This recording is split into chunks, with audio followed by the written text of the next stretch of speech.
ওয়ালাইকুম শিক্ষার্থীরা, আশা করছি তোমরা সবাই খুব ভালো আছো। সবাইকে আমন্ত্রণ জানাচ্ছি 10 মিনিট স্কুল কর্তৃক আয়োজিত তোমাদের আজকের এইচএসসি 24 ব্যাচের মহা গুরুত্বপূর্ণ একটি ক্লাসে, যেখানে আমরা বাংলা নিয়ে আলোচনা করব এবং পার্টিকুলারলি বাংলার কোন টপিকটা নিয়ে আলোচনা করব সেটা হচ্ছে কি পদ্য বা কবিতা। আজকের ক্লাসে পদ্য নিয়ে কথাবার্তা হবে, তিনটা স্পেসিফিক পদ্য নিয়ে কথাবার্তা হবে। একটা পদ্য হচ্ছে তোমাদের পাঠ্য বইয়ের সোনার তরী, লিখেছেন রবীন্দ্রনাথ ঠাকুর।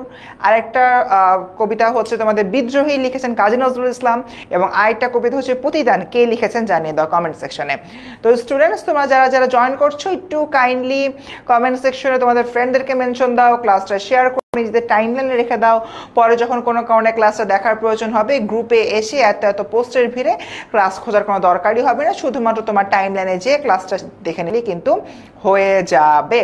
অ্যান্ড সবার উদ্দেশ্যে শেষ মুহূর্তে একটাই উপদেশ, যেভাবেই হোক আমাদের এই রিভিশন ক্লাসগুলো ভালো করে করা, এবং এই রিভিশন ক্লাসগুলো ভালো করে করলে কিন্তু তোমাদের Bangla first paper and second paper both দুটো বিষয় একদম 100তে 100 কিন্তু হয়ে যাবে।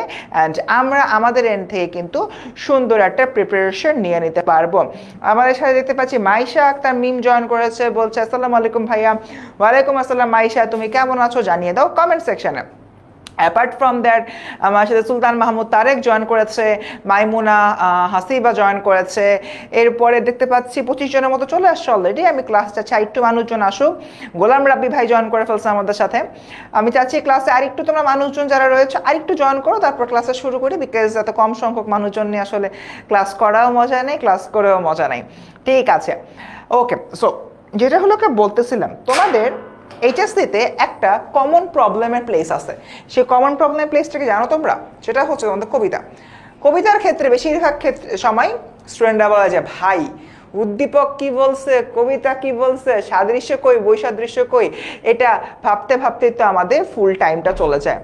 তাই কবিতার ক্ষেত্রে বাংলা টনিকটা অনেক অনেক বেশি কিন্তু গুরুত্বপূর্ণ একটা রোল প্লে করে।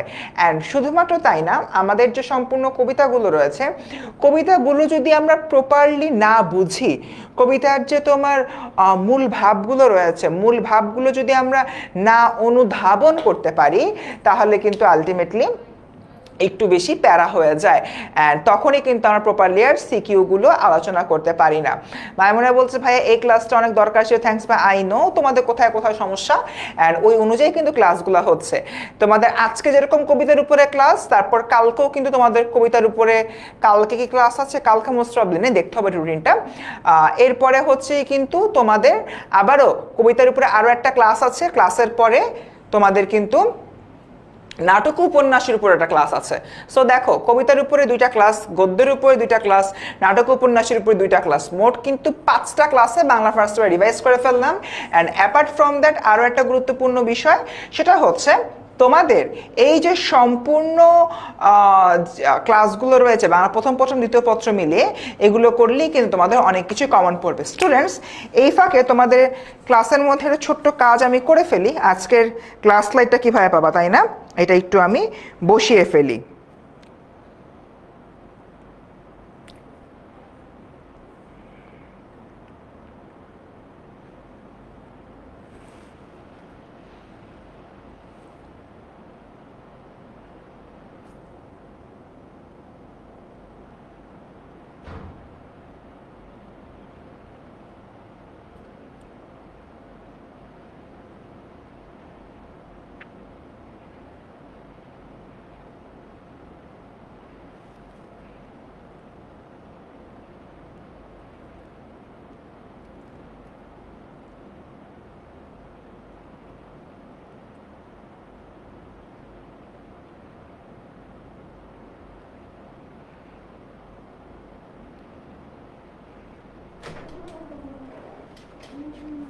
ওকে স্টুডেন্টস, জাস্ট একটা মিনিট দাও।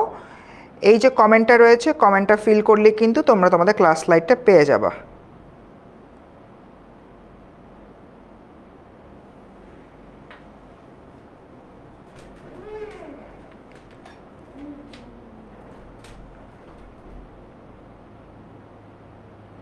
দেখো স্টুডেন্টস, আমি একটা কমেন্ট করলাম,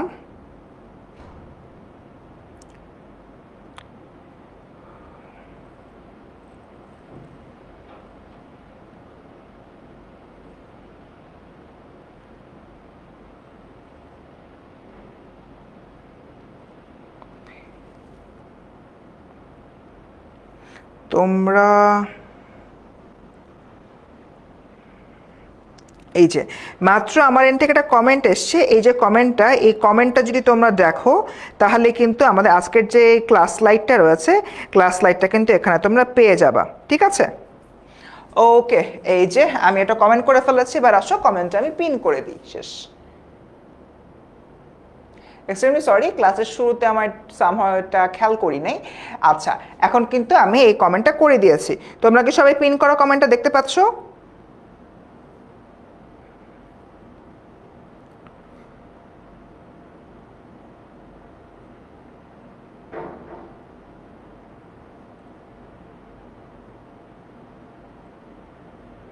ওকে, আই থিঙ্ক তোমরা সবাই আমাদের আজ ক্লাসের আজকের এই পিন করা কমেন্টটা হলোকে দেখতে পাচ্ছ, আর কোনো সমস্যা হবে না। ওকে, এবার আমি একটু আস্তে আস্তে ক্লাস শুরু করে ফেলবো, 2:30 বাজে। একজন খুবই গুরুত্বপূর্ণ একটা প্রশ্ন করছে, প্রশ্ন আমার ভালো লেগেছে। সেই প্রশ্নটা হচ্ছে, ভাইয়া অনুধাবনমূলক প্রশ্ন তো কমন আসে না, এটার ক্ষেত্রে কি করব? তোমরা সবাই জানো আগামী 27 তারিখ, আহারে কালি নাই কেন কলমে, আগামী 27 তারিখ তোমাদের সাথে, বেসিক্যালি আগামীকালকে আমি আর তোমাদের ফারহান সাকিব ভাইয়া ক্লাস নিয়ে আসবো। এটা হচ্ছে কি তোমার ফাইনাল রিভিশন লাইভ ক্লাস। এই যে তোমার ফাইনাল রিভিশন লাইভ ক্লাসটা আছে, এইখানে তোমরা সবাই একটা সাজেশন পিডিএফ পাবা। এই যে সাজেশন পিডিএফটা আছে, ওখানে আমাদের এন্ড থেকে অনেকগুলো অনুধাবনমূলক প্রশ্ন দেওয়া থাকবে অধ্যায় ভিত্তিক। এই যে তোমার অধ্যায় ভিত্তিক অনুধাবনমূলক প্রশ্নগুলো রয়েছে, এই অধ্যায় ভিত্তিক অনুধাবন প্রশ্নগুলো তুমি যদি ফলো আপ করো তাহলে কিন্তু আলটিমেটলি কাজ হয়ে যাবে। এবং শুধুমাত্র তাই না, এই অনুধাবনগুলোর মাধ্যমেই দেখা যাবে যে তোমরা পরীক্ষার হলে ভাগ্য ভালো থাকলে কমন পাবা। অ্যাপার্ট ফ্রম দ্যাট, কারো যদি এখনো অনুধাবনমূলক প্রশ্ন নিয়ে কোনো ডাউট থাকে বা কোয়েরিজ থাকে, তাহলে তোমরা কিন্তু আমাকে মেনশন করে 10ms এসএসসি এইচএসসি স্টুডেন্টস গ্রুপে পোস্ট দিতে পারো, সেখান থেকে কিন্তু আমি তোমাদের কোশ্চেন অ্যান্সার দিয়ে দিব। নাটকের ক্লাস হবে অবশ্যই, কেন হবে না, তোমাদের হলো আরেকটা পদ্মের ক্লাস হবে, তারপর নাটক এবং উপন্যাসের ক্লাস হবে। আচ্ছা, আর দেরি না করি, তোমরা সবাই মোটামুটি আমাকে চিনে ফেলছো, আমি তোমাদের ফারসিম ভাইয়া, ঢাকা ইউনিভার্সিটি পড়াশোনা করতেছি। এই সামনের মাসে 2 তারিখ থেকে আমার আবার মাস্টার্সের ক্লাস শুরু হয়ে যাবে, আবার পড়াশোনা ঢুকে যাবো। সো এটাই পাশাপাশি 10 মিনিট স্কুলে 4 বছরের উপরে সময় ধরে তোমাদেরকে পড়াচ্ছি। ওকে, সো স্টার্ট করি। ফার্স্টে আমরা কথাবার্তা বলবো সোনার তরী কবিতাটা নিয়ে। এই মানুষজন, ক্লাসের শুরুতে আজকে একটা প্রশ্ন করছিলাম, প্রশ্নটা হচ্ছে সোনার তরী লিখছে রবীন্দ্রনাথ, তারপর হচ্ছে বিদ্রোহী লিখছে কাজী নজরুল, প্রতিদান কে লিখছে? কেউ কিন্তু এখন অ্যান্সার দেওয়া নাই। আচ্ছা, অ্যান্সারটা আমি তোমাদের কাছে পরে দেখে নিব। আমি আগে সোনার তরী যে কবিতাটা আছে, এটা একটা জিস্ট সামারি তোমাদের কাছে ব্যাখ্যা করি। আর তোমাদের কাছে রিকোয়েস্ট করবো, প্লিজ ক্লাসটা একটু শেয়ার দাও, শেয়ার দিয়ে কমেন্টে জানিয়ে দাও ভাইয়া শেয়ার ডান, অ্যান্ড আমার ক্লাসটা একটু মনোযোগ দিয়ে শোনো। সো শুরু করি। সোনার তরী কবিতাটার একটা ব্রিফ ব্যাখ্যা, বা একদম এক বাক্যে সোনার তরী কবিতাটা কে লিখেছেন, মানে কি বলতে চেয়েছেন রবীন্দ্রনাথ ঠাকুর। সোনার তরী মানে স্বর্ণের নৌকা, নৌকা একটা তরী, তরী হচ্ছে গিয়ে স্বর্ণের, ঠিক আছে? এখন এইখানে তোমার কয়েকটা পার্সপেক্টিভ দেখানো হয়েছে। প্রথম যে পার্সপেক্টিভ দেখানো হচ্ছে, একজন কৃষক, যে কৃষক কি করছেন, যে কৃষকটা তার জায়গা থেকে ফসল ফলাচ্ছেন। ফসল ফলাইতে ফলাইতে দেখলো যে আকাশে অনেক মেঘ হয়ে গেছে, সে হচ্ছে এমন একটা জায়গায় ফসল ফলাচ্ছিলেন, মানে তোমার চারদিকে হচ্ছে কি এরকম গ্রাম আছে, এই মাঝখানে হলো কি তোমার নদী, এই ঠিক মাঝখানে এমন একটা জায়গা, একটা দ্বীপের মতো অঞ্চল, এই জায়গায় উনি হলো ধান ফলাচ্ছেন। আমি জানি না কেন গ্রাম টাম ছেড়ে উনি মাঝের এই জায়গায় আসছে কোনো একটা কারণে, এখানে এসে লোকটা ধান ফলানো শুরু করছে। এখন কথা হচ্ছে, ধান টান ফলাইছে, হুট করে এসে নদীর তীরে এসে এই জায়গায় লোকটা আসছে, এই জায়গায় লোকটা এসে দেখতেছে যে পুরা জায়গাতে প্রচুর পরিমাণে দেওয়া ঝড় বাদলা শুরু হয়ে গেছে, অনেক ধরনের ঝড় বৃষ্টি বইছে, এবং তারা একটু মানে খুবই প্যারায় পড়ে গেছে। সো সে ভাবতেছে এত কষ্ট করে ধান ফলাইলাম, সোনার ধান আমার, এই ধানগুলো হচ্ছে আমি নিয়ে যাব আমার গ্রামে, এখন নিতে তো পারতেছি না। সো এমন সময় এই লোকটা দেখে দূর থেকে একটা নৌকা আসতেছে। নৌকা দেখে লোকটা বলছে, ইয়াস ইয়াস, পেয়ে গেছে একটা নৌকা। এই যে আমার নৌকাটা আছে, এই নৌকাটা দিয়ে আলটিমেটলি আমি হইল গিয়ে আমার গ্রামের চলে যেতে পারবো। তো ভালো কথা, লোকটা দেখলো একটা নৌকা হইল গিয়ে আসছে এদিকে। নৌকা আসার পরে নৌকার মাঝি বলতেছে ঠিক আছে, তোমার তো অনেক হলো গিয়ে সোনার ফসল আছে, ধান টান আছে, you can do one thing, তুমি তোমার ধানগুলো আগে তুলো। সো তারপর হচ্ছে সে তো খুব খুশি আছে, ভালো ধান তুলতে বলছে। তারপর লোকটা সুন্দর মতো যতগুলো ধান আছে সবগুলা ধান এই নৌকাটার মধ্যে সে ইনপুট করলো। এখন ধানগুলো ইনপুটেশন হয়ে যাবার পরে, ধানগুলো নৌকায় উঠে যাবার পরে এই যে কৃষক হলো গিয়ে বলতেছে, নৌকার মাঝে বলতেছে, ভাই ধান তো উঠায় ফেলছো, থ্যাংক ইউ সো মাচ, এখন একটু আমারে তুলো, না হলে তো আমি যেতে পারবো না। তখন নৌকার মাঝি বলতেছে, দেখো আমি তো তোমার কাজগুলো তুলে ফেললাম, তোমার ধানগুলো তো আমি নিয়ে নিছি, বাট তোমাকে রাখার মতো জায়গা আমার কাছে আর নাই, আমি পারতেছি না, তুমি এখানে থাকো, আমি তোমার ধানগুলো নিয়ে চলে গেলাম। তো তারপর সে চলে গেল, লোকটা মানে মাঝিটা চলে গেল। এরপর এই যে আমাদের যে কৃষক খুব হলো গিয়ে স্যাড অবস্থায় আছে। এরপর এই যে কৃষকটা আছে, কৃষক বলতেছে এইটা কি হইল, এইটা কেন হইল, আমি এত কষ্ট করে ধান টান ফলাইলাম, মহাকাল থেকে একজন আসলো, একটা মাঝি এসে আমার ধান টান নিয়ে গেল, বাট আমাকে আর নিতে পারলো না। এবং ঠিক এরকম একটা জায়গা থেকে আমরা দেখতে পাই যে আমাদের যে সম্পূর্ণ কবিতার মাঝি রয়েছে, মাঝি বুঝতে পারে at the end of the day তার যে কর্মেরই ভ্যালিউ আছে, তার যে কর্মেরই মূল্য আছে, তার আসলে কোনো নিজস্ব মূল্য নাই। এই যে তার যে মূল্যহীনতা, সেই বিষয়টা এখানে বোঝাচ্ছে। এবং এখান থেকে মূলত যেটা দেখানো হয়, পৃথিবীতে আমরা যারা হলো গিয়ে বেঁচে আছি, আমাদের জীবনের চাইতে আমরা পৃথিবীতে কি কর্ম করছি সেটা অনেক বেশি গুরুত্বপূর্ণ। ফর অ্যান এক্সাম্পল, আজকে এই মুহূর্তে আমি তোমাদের ফার্সিম একটা ক্লাস নিচ্ছি। এখন তোমরা সবাই জানো আগামীকাল বিকাল 4টায় আমার ফাইনাল রিভিশন লাইভ ক্লাস আছে, অ্যান্ড এটা এক্সপেক্টেড কালকে বিকাল 4টায় ফাইনাল রিভিশন লাইভ ক্লাসটাতে আমিও আসবো। এরপরের দিন আরেকটা তোমার কবিতার উপরে ক্লাস দেব, তারপর দিন আরও একটা ক্লাস দেবো নাটক উপন্যাসের উপরে। এই জিনিসটা তোমাদের কাছে এক্সপেক্টেড, রাইট?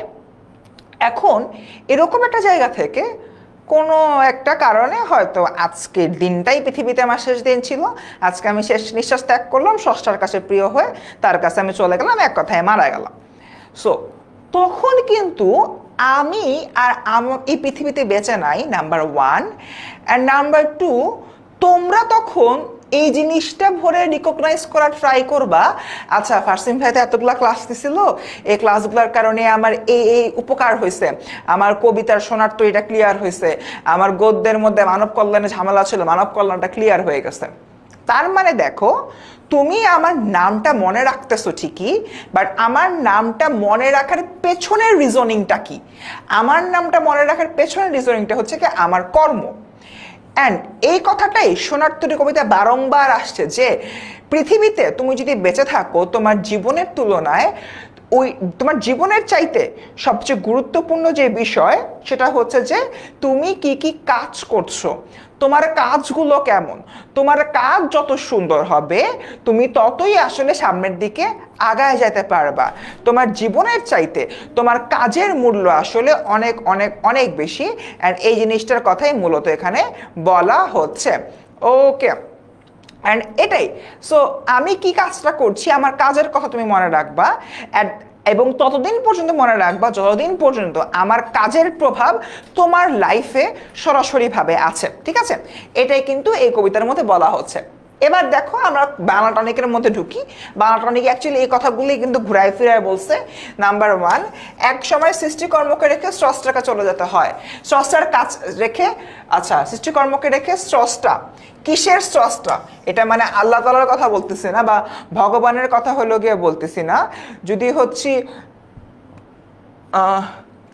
মাওয়া ইসলাম খুব ভালো বলছে, মানুষ বছর তার কর্মের মধ্যে বয়সের মধ্যে নয়, একসময় সৃষ্টিকর্মকে রেখে স্রষ্টাকে চলে যেতে হয়। ফর অ্যান এক্সাম্পল, এই যে আমার ক্লাসগুলা এক একটা সৃষ্টি, আমি এই ক্লাসগুলা স্রষ্টা।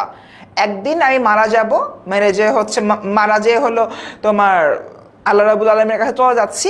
এই যে তোমার ট্রানজিশনটা, এই টাইমটাতে কি দেখাচ্ছে, আমার ক্লাসগুলো কিন্তু ফেসবুকে থাকবে, আমার ক্লাসগুলো কিন্তু এই জায়গায় থেকে যাবে, বাট আমি এই যে ক্লাসগুলো স্রষ্টা ছিলাম, সেই স্রষ্টা হিসাবে কিন্তু আমি আর নাই এখানে। ঠিক আছে, নাম্বার দুই যেটা, কালের বিবর্তনে মানুষের জীবনধারা এবং মৃত্যু চিন্তা। কালের বিবর্তন, এই তোমার কবিতার মধ্যে যেই হচ্ছে, আমি যদি হলো চিন্তা করি আমাদের যে কবিতাগুলো রয়েছে সেই কবিতার দিকে যদি হলো তাকাই, কবিতার মধ্যে কিন্তু বারবার বলা হচ্ছে মহাকালের মহাস্রোতের কথা, যে মহাকালের মহাস্রোতের মাধ্যমে একজন এসে হলো তোমার যে ধানগুলো রয়েছে ধানগুলো নিয়ে চলে যাচ্ছে, এমন একটা কন্ডিশন, তাই না? তার মানে এটার মধ্যে বোঝাচ্ছে যে কালের বিবর্তনে মানুষের জীবনধারা, দিনের সাথে সাথে মানুষের জীবনধারার পরিবর্তন হয়। ওই লোকটা একটা গ্রামে ছিল, গ্রাম থেকে সে ফসল ফলাইতে আসছে, ফসল ফলানোর পরে সে হলো চলে যাচ্ছে, চলে যাওয়ার সময়টা তাকে কি প্রবলেম ফেস করতে হচ্ছে, এখানে একটা বিবর্তন আসতেছে না, সেই বিবর্তনের কথা এখানে বলা হচ্ছে নাম্বার 1। এবং নাম্বার 2 যেটা, প্রত্যেকটা মানুষের যে মৃত্যু চিন্তা। আমি যদি হলে খুব ক্লিয়ারলি বলি, এই সম্পূর্ণ যে কবিতাটা রয়েছে, সম্পূর্ণ কবিতার মধ্যে কিন্তু আমাদের যে কৃষকের মনে মৃত্যু চিন্তার কিন্তু উদয় হয়েছে। কৃষক কিন্তু একটা সার্টেন পিরিয়ড পর গিয়ে বলছে যে আমার সৃষ্টি নিয়ে তো চলে গেল, এখন আমার কি হবে। তার মানে কৃষক চারদিকের ঘনঘটা দেখে বুঝতে পারছে এই মুহূর্তে তো প্রচুর পরিমাণে হলো ঝড় বৃষ্টি হবে, এখন এত যখন ঝড় বৃষ্টি হবে তখন আসলে আমি কি করব, আমার জায়গাটা কি হবে, আমার রোলটা কি হবে, এই জিনিসটা যখন হলো আলোকপাত করা হয় তখনই অ্যাকচুয়ালি সেই জায়গা থেকে মৃত্যু চিন্তার বিষয়টি উঠে আসে। গেল 3 নাম্বার, মানুষের কর্মের মধ্যে বেঁচে থেকে অবভিয়াসলি আমি কি কাজ করতেছি, আমার কাজ আমাকে বাঁচায় রাখবে, আমার কাজ আমাকে অমর করবে। মৃত্যু সবারই হবে, এই পৃথিবীতে যারাই জন্মেছে তারাই হলো মৃত্যুবরণ করবে, এই কথাটা বলা হচ্ছে। এবং last but not the least, কাজের মধ্য দিয়ে অমরতা, মানে 3 নাম্বার আর 5 নাম্বার কাইন্ড অফ হলো সেম। দ্যাটস ইট, বুঝছি আমরা সবাই? ভাইয়া কাল থেকে ইয়ার ফাইনাল শুরু, ক্লাসটা করা কি ঠিক হবে? যদি সোনারতরী বিদ্রোহী তোমাদের টপিকের মধ্যে থাকে অবশ্যই করবা, না হলে বাসায় বসে পড়াশোনা করো। মোমো আলম, আচ্ছা মানুষজন বুঝতে পারছি, কেউ শেয়ার করে না ক্লাসটা, মাত্র 8টা শেয়ার হয়েছে। আচ্ছা বিএসপিএম বুঝতে পারছে। আমার এই 26 ব্যাচের স্টুডেন্টরা তো মানে পড়ার আগে বাংলার একদম বিদ্যাসাগর হয়ে যাচ্ছে, খুব ভালো। আচ্ছা মাইশা বলছে বুঝতে পারছে। ভাইয়া আমি তো আমার প্রশ্ন, হ্যাঁ শিপ্রা সাহা, তোমার প্রশ্নটা আমি দেখেছি, তোমার প্রশ্ন আমার সেভ করা আছে। তুমি যতগুলো প্রথম 3টা প্রশ্নের আমি অ্যান্সার রেডি করেছি। শোনো, তোমরা যখন প্রশ্ন করো, প্রশ্নগুলো কিন্তু এমন না যে লাইক আমার কাছে আসলো আমি জাস্ট চোখ বন্ধ করে র্যান্ডামলি অ্যান্সার দিয়ে দিলাম, আমি কিন্তু এরকম করি না। তোমাদের প্রশ্নগুলো দেখে আমি আগে নিজে আলাদা একটা খাতার মধ্যে লিখি, লেখার পরে তারপরে অ্যান্সারগুলো আমি পাবলিশ করে দিই, ঠিক আছে? সো কোনো চিন্তা করো না, তোমার প্রশ্নগুলো আমার কাছে আছে লিপিবদ্ধ অবস্থায়, আমি কাজ করছি, আজকের হ্যাঁ কালকের মধ্যে তুমি অ্যান্সার পেয়ে যাবা। ওকে ঠিক আছে। আচ্ছা আমি শিপ্রাকে হলো আলাদা করে দেখাই, শিপ্রাকে আমি একটু আলাদা করে দেখাই।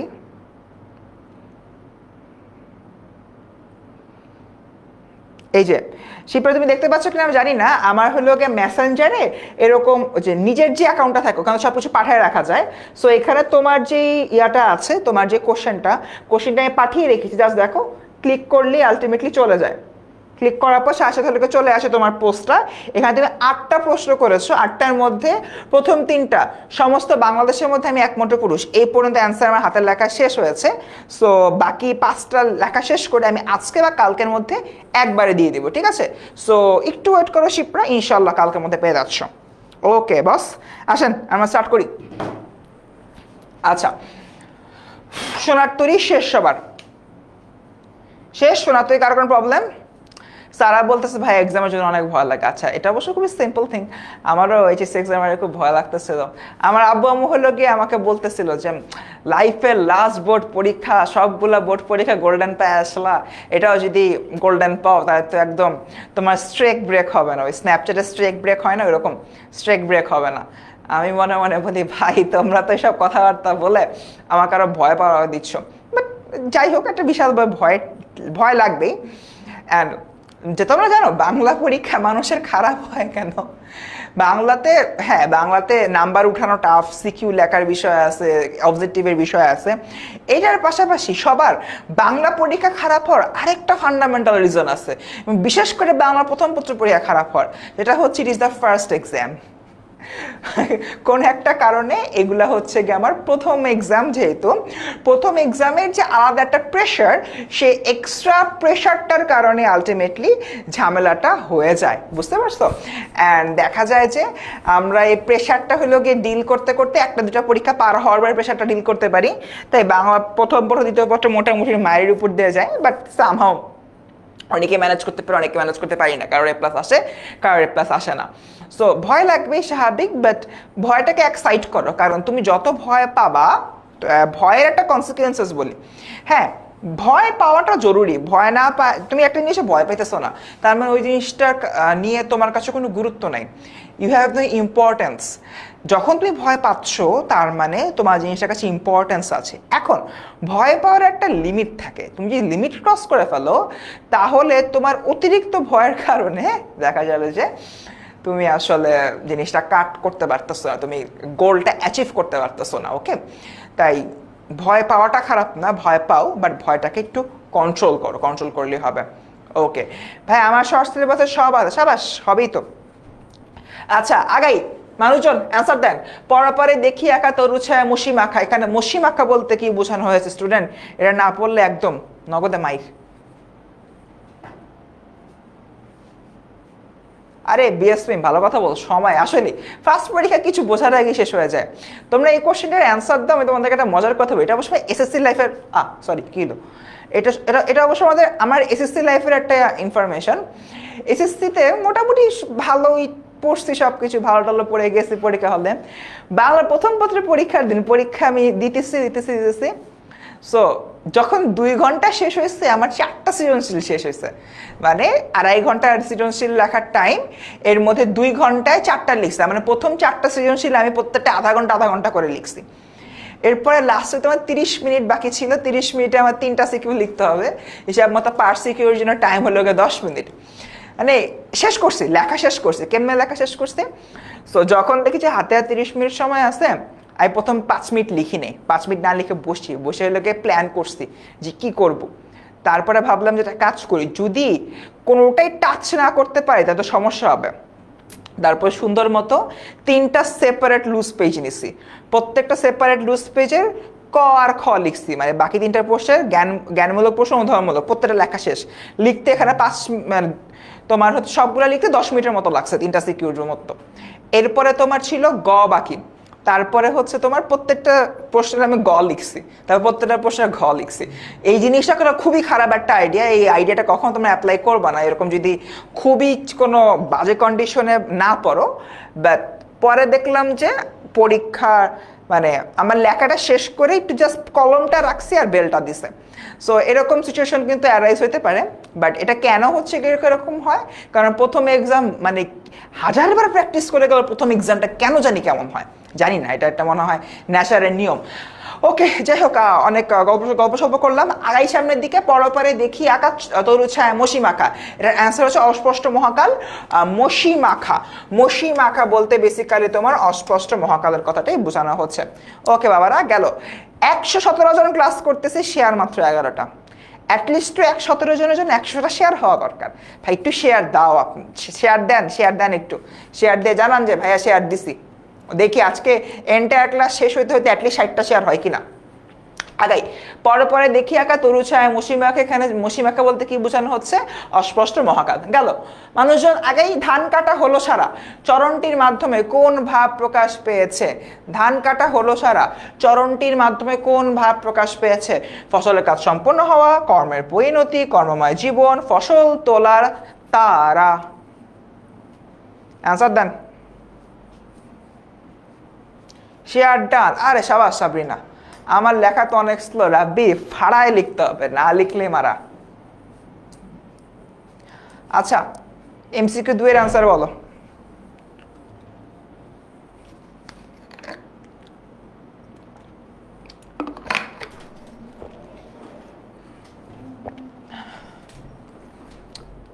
এমসিকিউ 2,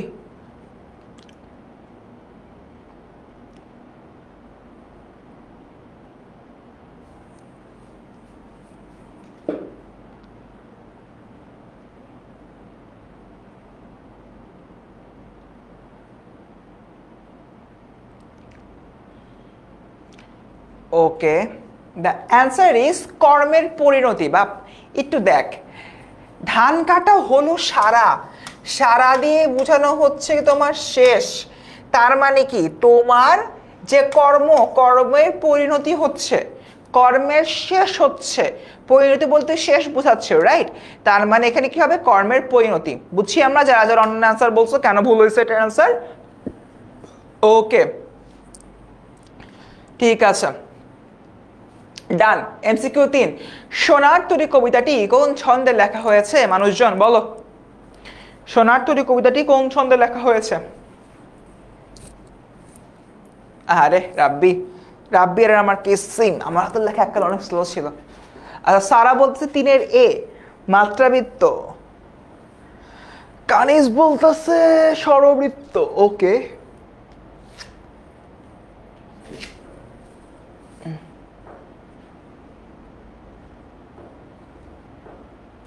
ভাইয়া পড়া 3-এর এ বলতেছে অনেক, এটা মাত্রা ভিতরে সবাই জানি আমরা, এটা বইয়ের মধ্যেই আছে। আচ্ছা, সোনার তরী কিসের প্রতীক? যৌবনের, জীবনের, কৃষকের নাকি কর্মের?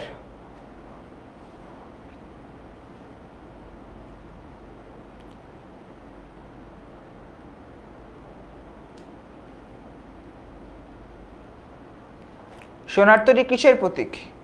যৌবনের, জীবনের, কৃষকের নাকি কর্মের?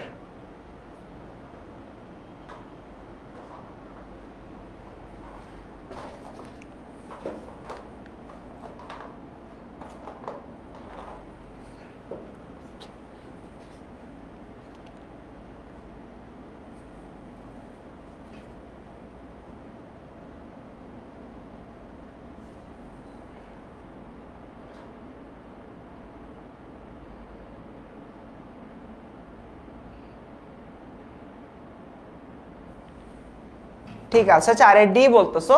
এটা হবে কি জীবনের, এটা জীবনের হবে। তোমরা অনেকে 4-এর ডি বলছো। সোনার তরী, পুরাটা টাইম দেখো, পুরাটা গল্পের কথা, কবিতার কথা চিন্তা করো। কি বলছে যে আমার কি বলে তোমার জীবনে কি হচ্ছে, এখানে কিন্তু তোমার জীবনের বিষয়টা আছে। তন্ময় সরকার বলছে ভাইয়া কালকের কালকের দাঁড়িয়ে নেই। হ্যাঁ, এক্সট্রিমলি সরি, কারণ তোমরা কালকে অন ক্লাস দেখতেছিলা, আমার শরীরের অবস্থা অনেক খারাপ ছিল। সো অনেক কষ্টে বেসিক্যালি কালকে বাসায় গেছি, তারপরে বৃষ্টির মধ্যে ভিজছিলাম। বাসায় যাওয়ার পরে তো আমার মাইগ্রেনের সমস্যা আছে, প্রচণ্ড রকমের মাইগ্রেন পেন উঠছে। রাত্রেবেলায় ঘুমায় গেছিলাম।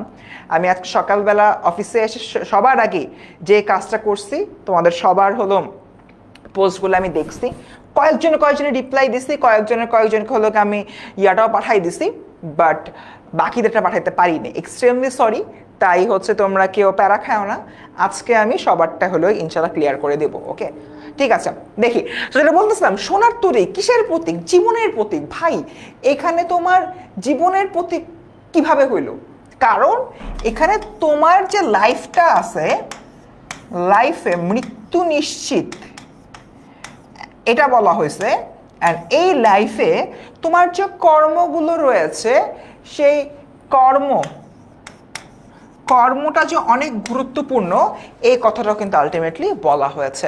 তার মানে বাচ্চারা আশা করছি বুঝতে পারছো এই জিনিসটা কেন বেশি ইম্পর্টেন্ট। এটার অ্যান্সার হবে কি তোমার জীবনের প্রতীক, নট কর্মের প্রতীক। ওকে, ডান। হ্যাঁ, যেরকম রাব্বিকে দাগানো স্লাইড দেওয়া হয়েছে, কয়েকজনকে আমি দিছি, কয়েকজনকে দেওয়া হয়নি। ঠিক আছে, তো দেখি, সোনার তরী কবিতায় বাঁকা জল মূলত কিসের প্রতীক? বাঁকা জল, এ রে মুস্কানের পেন বুঝতেছে, মাইগ্রেন উঠলে মাথা খারাপ হয়ে যায়। সোনার ধান হলো কি কর্মের প্রতীক। হ্যাঁ, সোনার ধান, ও একটা ভালো কথা বলছে। এই কে এটা? কামরুন্নেসা, ও তো সেরা একটা কথা বলছে। সোনার তরী জীবনের প্রতীক, বাট যদি বলে সোনার ধান কিসের প্রতীক, দেখছো, এটা হলো কি তোমার কর্মের প্রতীক। বুঝো? ওকে মানুষজন, অ্যান্সার বলো, বাঁকা জল কিসের প্রতীক?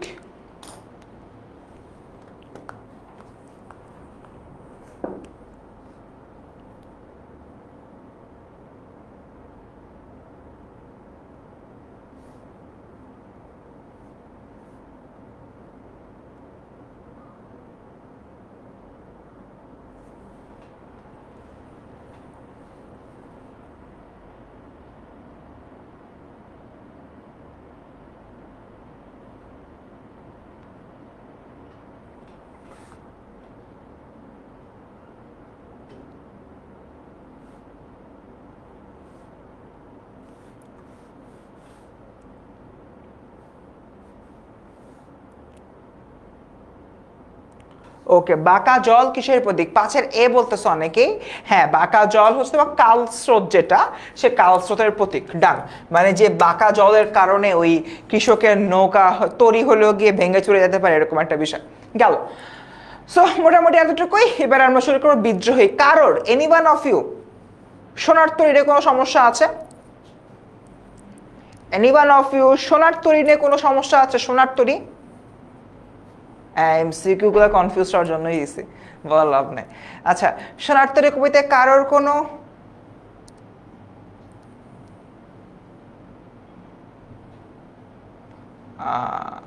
বুঝি নাই। আচ্ছা, তোমার সোনার তরী কবিতায় কারোর কোনো সমস্যা আছে? ওকে, আই থিঙ্ক মোটামুটি সবাই ক্লিয়ার হয়ে গেছে এখন সোনার তরী কবিতাটা নিয়ে। ঠিক আছে, বাঁকা জল বলতে কি বুঝায়? বাঁকা জল বলতে কাল স্রোতকে বুঝায়।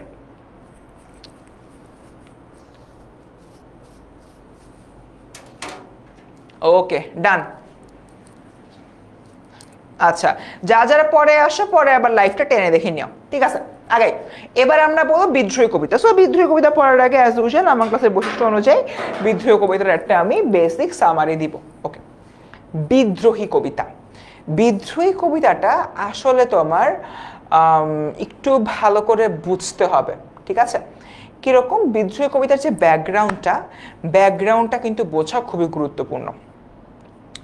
বিদ্রোহী কবিতাটা পার্টিকুলারলি যে সময়তে লেখা হয়েছিল, আমি যদি তোমার সেই সময়টার দিকে হলো যাই, তাহলে যেটা বুঝতে পারবো সেটা হলো বিদ্রোহী কবিতার মধ্যে আমরা দেখেছি কাজী নজরুল ইসলাম কারোর বিরুদ্ধে প্রতিবাদ করতে চাচ্ছেন, বিদ্রোহ করতে চাচ্ছেন।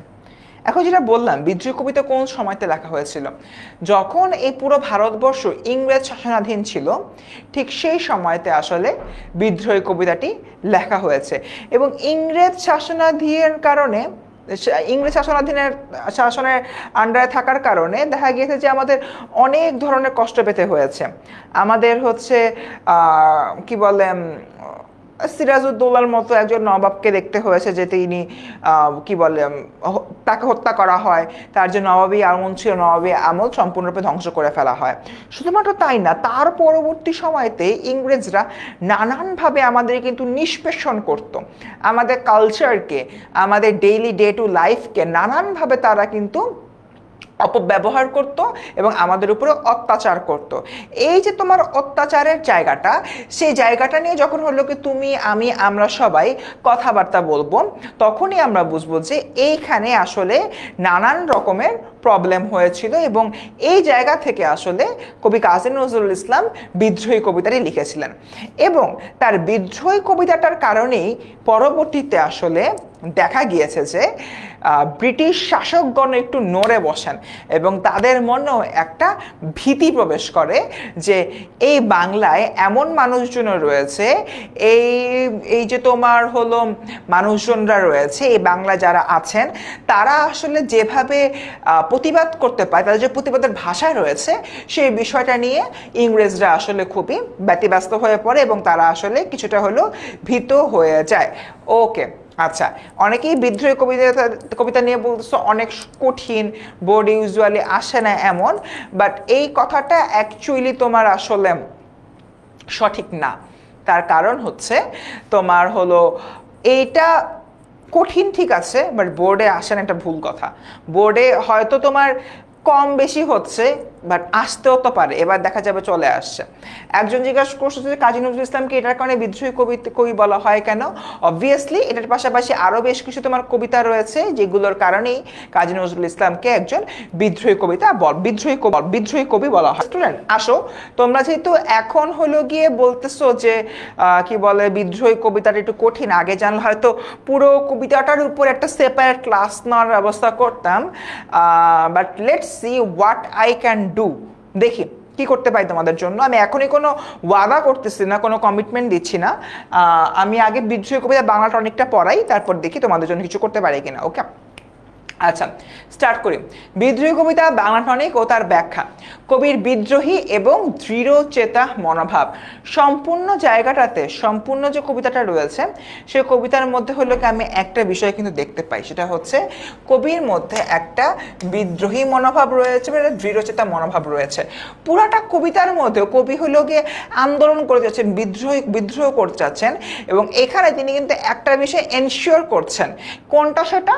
সেটা হচ্ছে তিনি অন্যায় বিরুদ্ধে প্রতিবাদ করতে প্রস্তুত, এর জন্য সামনে যাই আসুক না কেন তিনি সেগুলোকে কেয়ার করেন না। তার মানে এটা কিন্তু আসলে তোমার তার যে দৃঢ়চেতা মনোভাবটা, সেই দৃঢ়চেতা মনোভাবটা কিন্তু এখানে প্রকাশ হচ্ছে।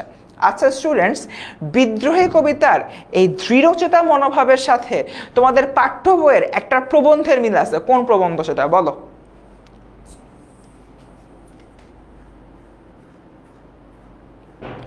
শিহাব আহমেদ বলছে ভাইয়া আইসিটি ক্লাস হবে না। আচ্ছা শিহাব, আমি আসলে তোমাদের যে ইনস্ট্রাক্টর জাকি ভাই রয়েছেন, জাকি ভাইকে আমাদের এন্ড থেকে জানানো হয়েছে মোস্ট প্রবাবলি এই ক্লাস হয়তো বা হবে, আমি শিওর না। জাকি ভাই তোমাদের সাথে কমিউনিকেট করবেন। আচ্ছা, কাজী আরিশা বলতেছে আমার পথ, সুমাইয়া বলতেছে মানব কল্যাণ। আচ্ছা, আমার পথ নাকি মানব কল্যাণ, কোন প্রবন্ধের মধ্যে এটা হবে?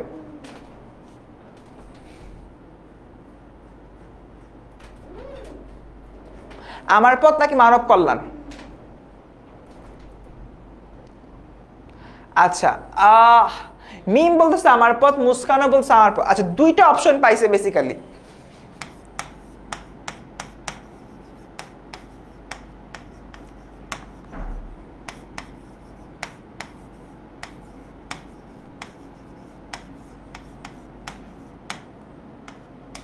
কোনটা অ্যান্সার হবে বলো?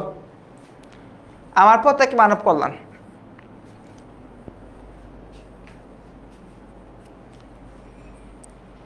ঈদের আগে বলছিল হায় হায়।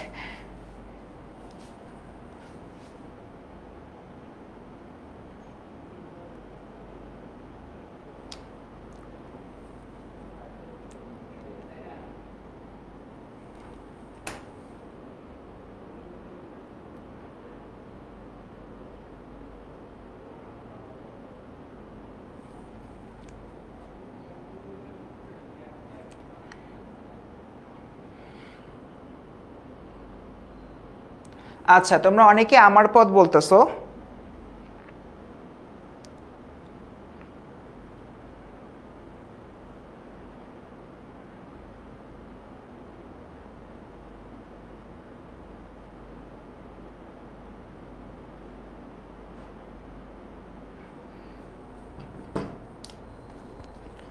আচ্ছা ঠিক আছে, তো যেটা বললাম, হ্যাঁ যখন দেখবা দৃঢ়চেতার কথা বলা হচ্ছে তখন এটা অবশ্যই আমার পথ যে প্রবন্ধটা রয়েছে সে আমার পথ প্রবন্ধটা, এবং শুধুমাত্র প্রণবনাদ বলছি, তাজিম বলছি প্রণবনাদের অর্থটা শুধুমাত্র তোমার যে এই আমার পথ যে প্রবন্ধটা রয়েছে এইখানে আসলে তোমার দৃঢ়চেতা হওয়ার যে বিষয়টা সেটা নিয়ে হলো গিয়ে কথাবার্তা বলা হয়েছে, এবং তুমি আসলে তোমার জায়গা থেকে কতটা দৃঢ় সেই জিনিসটা কিন্তু আমার পত্র দেখানো হয়েছে। এবং গতকালকের ক্লাসে আমি এটা কিন্তু পড়িয়েছি যে কবি দৃঢ় সংকল্প করতে চাচ্ছেন, এই দৃঢ় সংকল্পের বিষয়টা সেটা।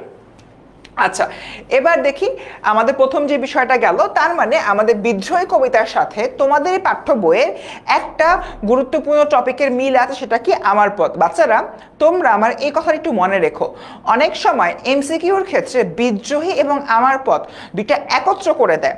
সাপোজ বিদ্রোহী কবিতা থেকে তোমার দুইটা লাইন উঠাই দেওয়ার পরে বলতেছে যে এইটা তোমার পাঠ্য বইয়ের কোন প্রবন্ধের সাথে হলে মিল আছে, চারটা প্রবন্ধের নাম দিয়ে দিল। সো তখন তোমার মাথায় কাজ করে লাইনটা তো পড়ছি বিদ্রোহী কবিতার মধ্যে, মানে এটা এখন প্রবন্ধের সাথে কি হয় মিল খাচ্ছে, বা একটা প্রবন্ধকে আমি কিভাবে এখানে অ্যাটাচ করব। রাইট? একটা কিন্তু মানে প্যারার সিচুয়েশন এখানে অ্যারাইজ হয়ে যায়। তাই এখন তো সবসময় মনে রাখবা বিদ্রোহী কবিতার সাথে তোমাদের আমার পথ যে প্রবন্ধটা রয়েছে এটা কিন্তু আসলে কানেক্টেড, ঠিক আছে? এবং অনেক সময় বলা হয় আমার পথ প্রবন্ধেরই কাব্যিক ভার্সন হচ্ছে বিদ্রোহী কবিতা। এই ইনফরমেশনটা তোমরা অনেকেই জানো না, আমি তোমাদের উদ্দেশ্যে বলছি। আমার পথ প্রবন্ধের কাব্যিক ভার্সন বা কবিতায় কনভার্ট করা হয়েছে, এটা কিন্তু হলো বিদ্রোহী কবিতা বা বিদ্রোহী কবিতার গদ্যরূপ। বিদ্রোহী কবিতার গদ্যরূপ হচ্ছে কিন্তু আমার পথ প্রবন্ধটি। এটা কি তোমরা জানতা? বিদ্রোহী কবিতারই গদ্যরূপ হচ্ছে আমার পথ প্রবন্ধ। ওকে, তোমরা জানতা কিনা একটু কাইন্ডলি কমেন্টে জানাও দেখি। আচ্ছা ঠিক আছে, বিদ্রোহী কবিতায় কবির খালি মুঠ, আল্লাহ, না না না মুস্কান, একটু তোমার বোঝার ভুল আছে।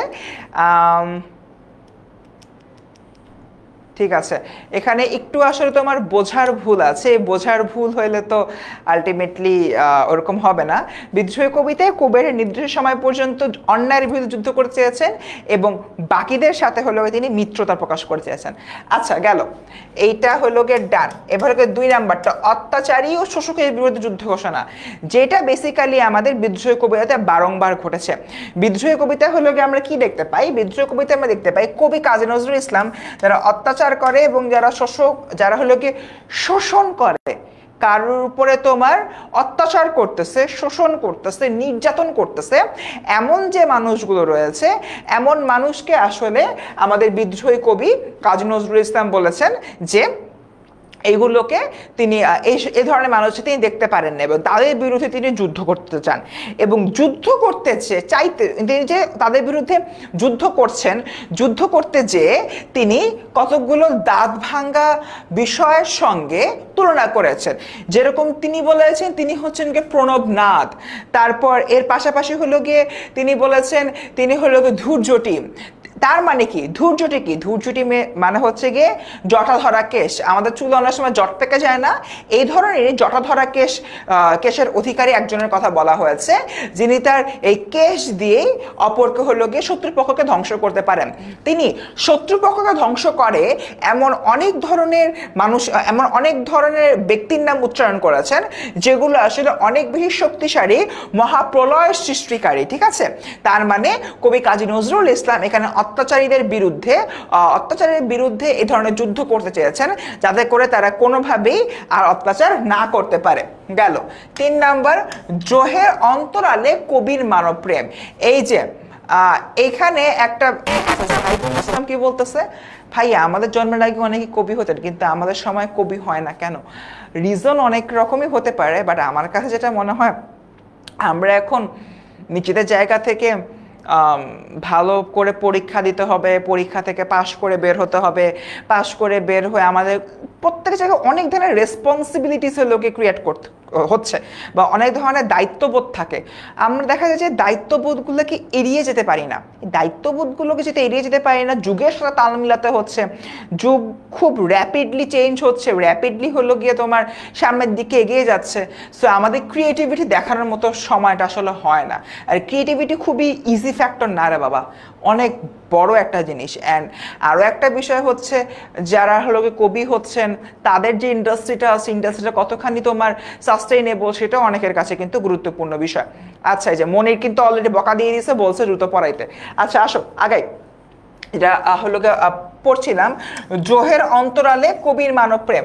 একটু আগে মুস্কান বললাম না যে কবির হলো মুড সুইং হয়, কিন্তু এই জায়গা থেকে যদি হলো আমি বলি, হ্যাঁ কবি যাদের বিরুদ্ধে অত্যাচার করতে চান তাদেরকে তো যাদের বিরুদ্ধে যুদ্ধ করতে চান তারা তো অত্যাচারী, কিন্তু যারা হলো অত্যাচারিত হচ্ছে তাদের প্রতি কিন্তু কবির এক ধরনের মানব প্রেম প্রকাশ করেছেন।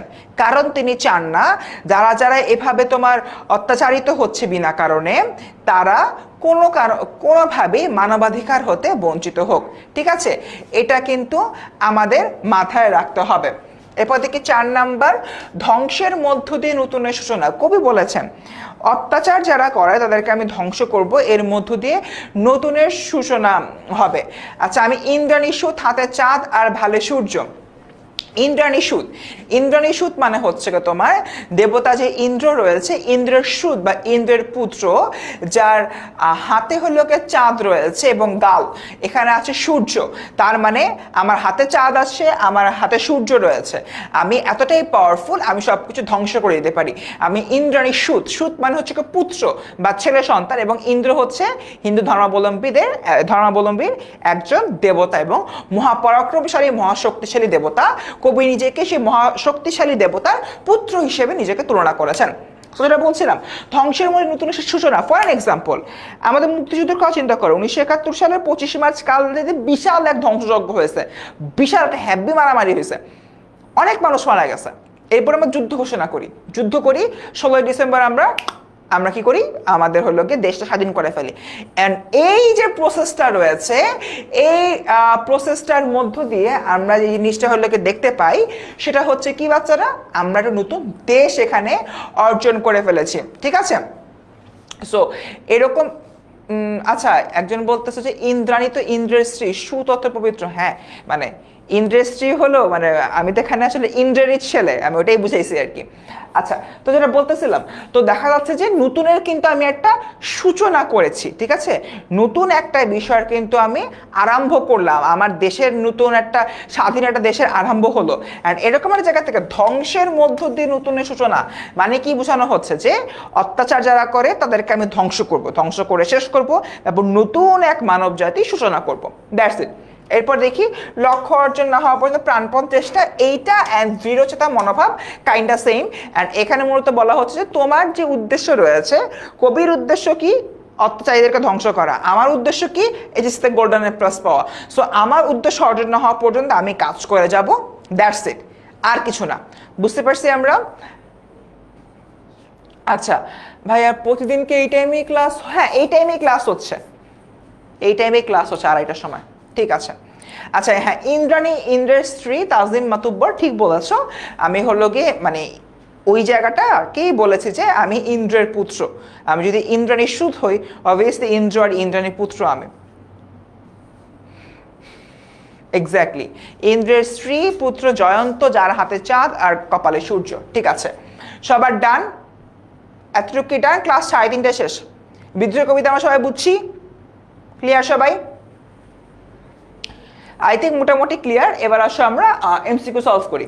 সবাই আমরা এখন এমসিকিউ সলভ করি। কবি কার কুঠোর দিয়ে বিশ্বকে নিখত্রিয় করবেন?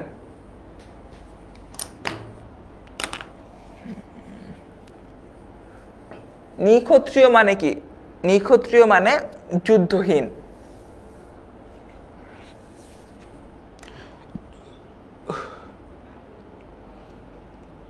না, অডিটরি ক্লাসগুলো অ্যাপে পাবা না।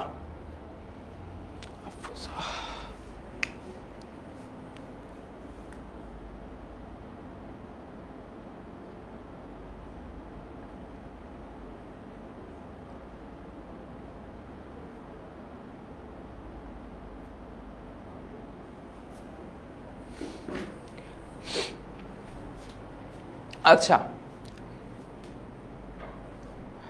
পরশুরাম বলতেছে অনেকে, দ্য অ্যান্সার ইজ পরশুরাম। ঠিক আছে, ডান। কবি কার কুঠার দিয়ে বিশ্বকে নিক্ষত্রিয়? ক্ষত্রিয় মানে যারা যুদ্ধ করে, যুদ্ধ সম্প্রদায়। ঠিক আছে, অ্যান্ড এই জায়গা থেকে আমি যদি হলো কি চিন্তা করি, এই যে আমার ক্ষত্রিয় রয়েছে, ক্ষত্রিয়দের করে করবে, নিক্ষত্রিয় করবে মানে শেষ করে দিবে, আর রাখবেই না। যদি হচ্ছে কি এমন হয়, ইন দ্যাট কেস কবি কার কুঠার দিয়ে বিশ্বকে নিক্ষত্রিয় করবে, সেটা হবে কি অ্যান্সার পরশুরামের কুঠার দিয়ে। ঠিক আছে, ডান। ওকে, আগাই সামনের দিকে। অগ্নিবীণা কাব্যগ্রন্থ কত সালে প্রকাশিত হয়? কবিতা মুখস্থ করতে হবে না, বুঝতে হবে। ভাইয়া স্লাইড পাই না, ফর্ম ফিল আপ করলে। এই আজকে কেউ ফর্ম ফিল আপ করছো? জানাও তো, স্লাইড তো পেয়ে যাওয়ার কথা।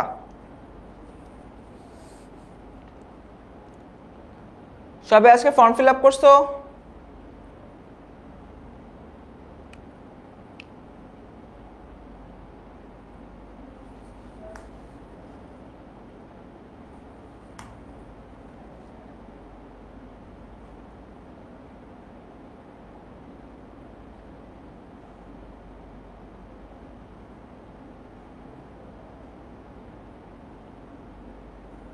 স্লাইড চলে আসছে, সমস্যা নেই।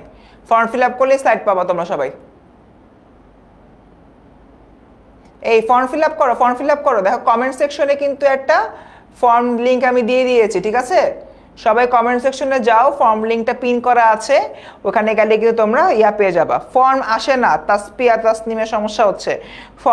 ফর্ম লিঙ্কে প্রেস না করলে তো আসবে না বাবা। দেখো পিন করা আছে।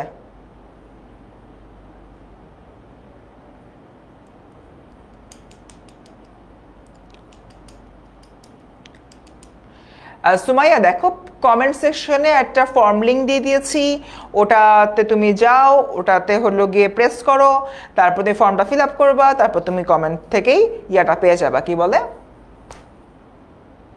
স্লাইডটা পেয়ে যাবা। স্লাইড পেয়েছি ভাইয়া, মুস্কান পেয়ে, সাবাস মুস্কান। অগ্নিবীণা কাব্যগ্রন্থ দ্বিতীয় কবিতা বিদ্রোহী, সাবাস। অ্যান্ড এটা তোমার রচিত হয়েছিল 1922 সালে। গেল আগাই সামনের দিকে, অ্যান্সার বলো এটার। ভাঙাগড় ফাঁকা ভিটেতে জমিছে নির্জনতায় কালো হে মহামানব, এখানে শুকনো পাতায় আগুন জ্বালো, উদ্দীপকের সাথে সাদৃশ্যপূর্ণ। আচ্ছা একটু বানানটা একটু ভুল হয়েছে, পংক্তি,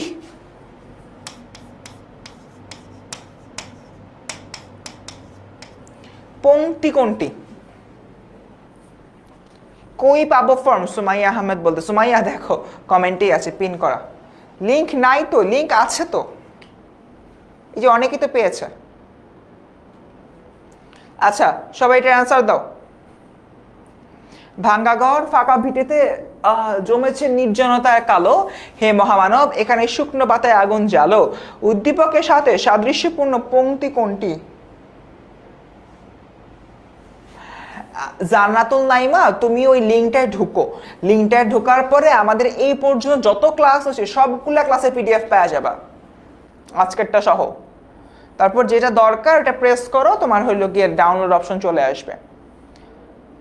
তিনের এ বলতেছো, তিনের অ্যান্সার হবে গিয়ে তোমার বলবীর বল উন্নত মমশী। দেখো এখানে কি বলছে, ভাঙা ঘর ফাঁকা ভিটেতে জমেছে নির্জনতার কালো হে মহামানব, এখানে এখনো শুকনো পাতায় আগুন জ্বালো। এই যে মহামানব ওয়ার্ডটার কথা বলছে, মহামানব হওয়ার কারণেই কিন্তু আলটিমেটলি আমার সি এর কথা বলছি, কারণ এখানে মানুষ হচ্ছে গিয়ে তোমার এই জায়গা থেকে। আচ্ছা একজন বলছে কোশ্চেনটা হলো তো বুঝি নাই, একটু বুঝাই তোমাদেরকে। ভাঙা ঘর একটা খারাপ ঘরের কথা বলা হচ্ছে, ফাঁকা ভিটেতে জমেছে নির্জনতার কালো মানে একটা ভাঙ্গা ঘর, একটা ভাঙ্গা ভিটে, সেখানে তোমার অন্ধকারাচ্ছন্ন একটা অবস্থা। এরপর দেখি হে মানব, এখানে শুকনো পাতায় আগুন জ্বালো। তখন বলছে যে হে মানব, হে মানুষ, শুকনো পাতায় আগুন জ্বালো, তার মানে এই যে এখানে একটা নেগেটিভ সিচুয়েশন অ্যারাইজ হয়েছে, এই নেগেটিভ সিচুয়েশনটা আমি কখন কন্ট্রোল করতে পারবো? যখন এখানে মানুষ আসবে, তার মানে এখানে মানুষের প্রেজেন্সটা অনেক বেশি গুরুত্বপূর্ণ। এবার সবগুলা প্রশ্ন দেখো, মম এক হাতে বাঁকা বাঁশের বাঁশুরি, মানুষের কোনো কথাবার্তা বলো নাই। আমি মানি না কোনো আইন, মানুষ এখানে কাউন্টেবল না। আমি উন্মন মন উদাসীর, এখানে কবির কথাই বলা হচ্ছে। আর সি নাম্বার বলতেছে বলবীর বল উন্নত মমশির, মানে এখানে পার্টিকুলারলি বীরের কথা বলা হচ্ছে। বীর কারা হয়? বীর তো মানুষই তো হয়। কখনো দেখছো কখনো বাঘ সিংহকে বলতে তুমি একটা বীর বাঘ, বীর সিংহ, এমন তো বলতেছি না, রাইট? সো মানুষকে এখানে বলা হচ্ছে যে মানুষ অনেক বেশি গুরুত্বপূর্ণ পৃথিবীর জন্য, এই মানুষকে আমাদের কিন্তু সুন্দর মতো এখানে মাথায় রাখতে হবে, ঠিক আছে? আচ্ছা সুমাইয়া বলছে কোন কমেন্ট? এই আস্তাগফিরুল্লাহ সুমাইয়া, এই আজকের ক্লাসে লাইভে দেখো কমেন্টটা পিন করে দেওয়া আছে। ওকে এক্স্যাক্টলি, তাজিম মাতুব্বর বলতেছে এর দ্বারা প্রেম বোঝানো হচ্ছে। এক হাতে বাঁকা বাঁশের বাঁশুরি, আর এক হাতে রণতুর্য, ঠিক আছে? কামরুনেসা বুঝছে গেছে আগাই। এটার অ্যান্সার হলো গিয়ে তোমার সি, তোমার অন্য আত্মচয় বিরুদ্ধে সোচ্চার হওয়া। আমরা এদিকে আর না টাইম দিয়াস করি, পরিধানে চলে যাই। পরিধান কবিতা বাংলা টনিক ও তার ব্যাখ্যা। মানুষজন পরিধান পড়া শুরু করে, ক্লাসের টাইম বেশি নাই। মনির আহমেদ অলরেডি আজকে আমাকে বকা দিচ্ছে, তাড়াতাড়ি দ্রুত পড়াইতাম। আচ্ছা সো যেটা হলো তোমাদেরকে বলছিলাম, আমরা আমাদের জায়গা থেকে যদি চিন্তা করি, প্রতিদান কবিতার মধ্যে কি বলছে যে মানুষের প্রতি তোমার কিছু দায়িত্ববোধ আছে, তুমি দায়িত্ববোধগুলো পালন করবা।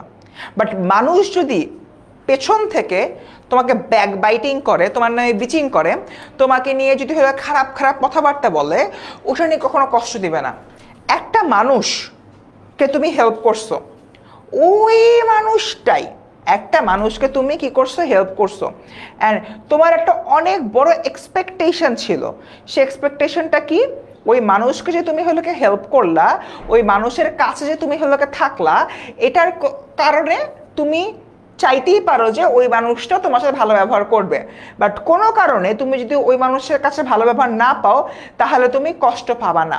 যেরকম একটা লাইন আছে যে, আমার ঘর ভাঙ্গিয়াছে যে বা তার ঘর আমি ভাঙবো না, বরং তার ঘর আমি গড়বো। এই টাইপের কিন্তু আমাদের কি বলে, এই জিনিসগুলা মাথায় রাখতে হবে। তার কারণ হচ্ছে আমাদের সম্পূর্ণ যে মানব সম্প্রদায়টা রয়েছে, মানব সম্প্রদায়ের কাছে আমাদের এই জিনিসটাই হলে কি চাহিদা থাকবে, সেটা হলো আমি অপরের জন্য কাজ করব, অপর আমার প্রতি খারাপ কাজ করছে কি করছে না সেটা আমি কখনো কাউন্ট করবো, এবং এটার জন্য আমি কোনো যুদ্ধ বিগ্রহ করবো না।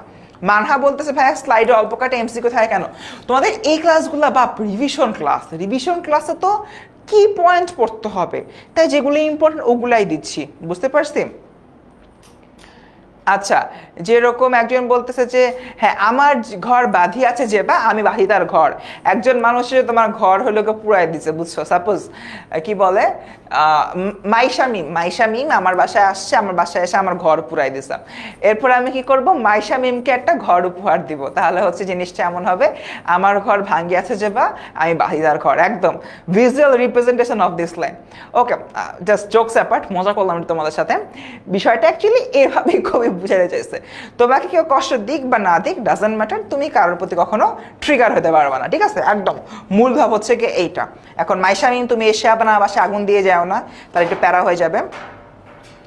বাংলা সেকেন্ড পেপারের ক্লাসগুলো নিয়েছে আমাদের ফারান সাকিব ভাই। তোমাদের আপাতত তো 27 তারিখে মানে 30 তারিখে বাংলা ফার্স্ট পেপার এক্সাম, ওটা নিয়ে আপাতত প্যারা খাও। আফটার দ্যাট আমরা ইনশাল্লাহ হচ্ছে বাংলা সেকেন্ড পেপারের সাজেশন তোমরা পেয়ে যাবা। 30 তারিখে তোমাদের এফআরএল ক্লাস আছে বাংলা সেকেন্ড পেপারের। ওকে, আসো আগাই। দায়িত্বের প্রতি আনুগত্য, তোমার যে দায়িত্ববোধ রয়েছে মানুষের প্রতি, সেইটা তোমার অবশ্যই পালন করতে হবে, এবং সেটার প্রতি কিন্তু তোমার একটা আনুগত্যবোধ অবশ্যই হলো গিয়ে রাখতে হবে, ঠিক আছে? তার মানে তোমার ভেতরে যে দায়িত্বগুলো রয়েছে, তোমার দায়িত্বগুলো অবশ্যই পালন করতে হবে।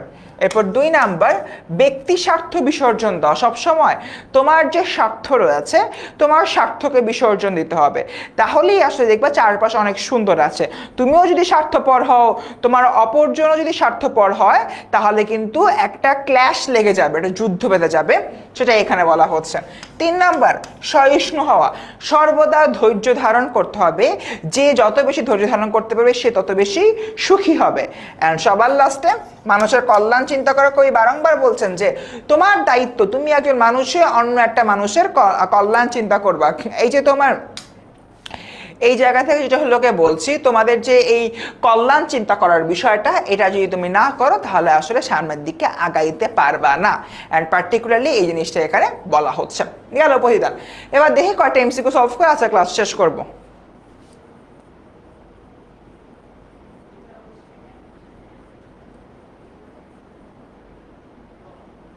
আচ্ছা, এই তাজিম মাতুব্বর এইচএসসি দিবা? হ্যাঁ, আগে এমসিকিউ সলভ করো।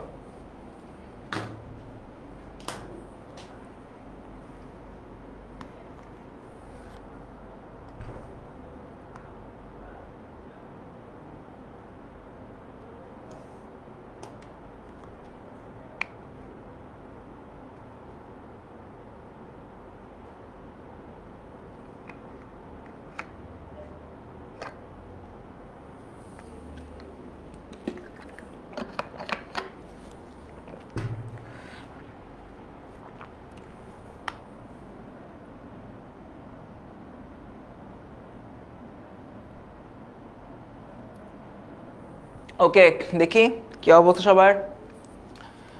দ্য অ্যান্সার ইজ একের সি, বুক ভরা গান। যে দিবে বিষে ভরা গান, আমি তাকে দিব বুক ভরা গান। ওকে, দাও গানটা দিলাম। এরপর দেখি 2 নাম্বার এমসিকিউ, প্রতিদান কবিতায় কবি বিষে ভরা বানানের পরিবর্তে কি দিয়েছেন? এর অ্যান্সার হবে বুক ভরা গান। একটু আগে পড়লাম আমরা। তোমার পঠিত কোন কবিতাটি সংলাপ নির্ভর? কঠিন প্রশ্ন।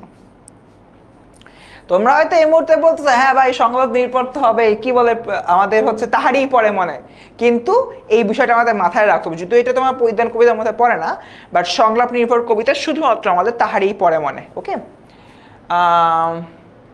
আচ্ছা এখানে একটু তোমার কিছু তাহারি পরে মনে কবিতার প্রশ্ন চলে আসে, সমস্যা নেই, এটা আমরা নেক্সট ক্লাসে ইনশাল্লাহ সলভ করব। আচ্ছা আমাদের আজকের ক্লাস থেকে কারো কোনো প্রশ্ন আছে স্টুডেন্টস? আজকের ক্লাসে কারো কোনো প্রশ্ন আছে? একটু কাইন্ডলি জানা আজকের ক্লাসে কারো কোনো প্রশ্ন আছে কিনা?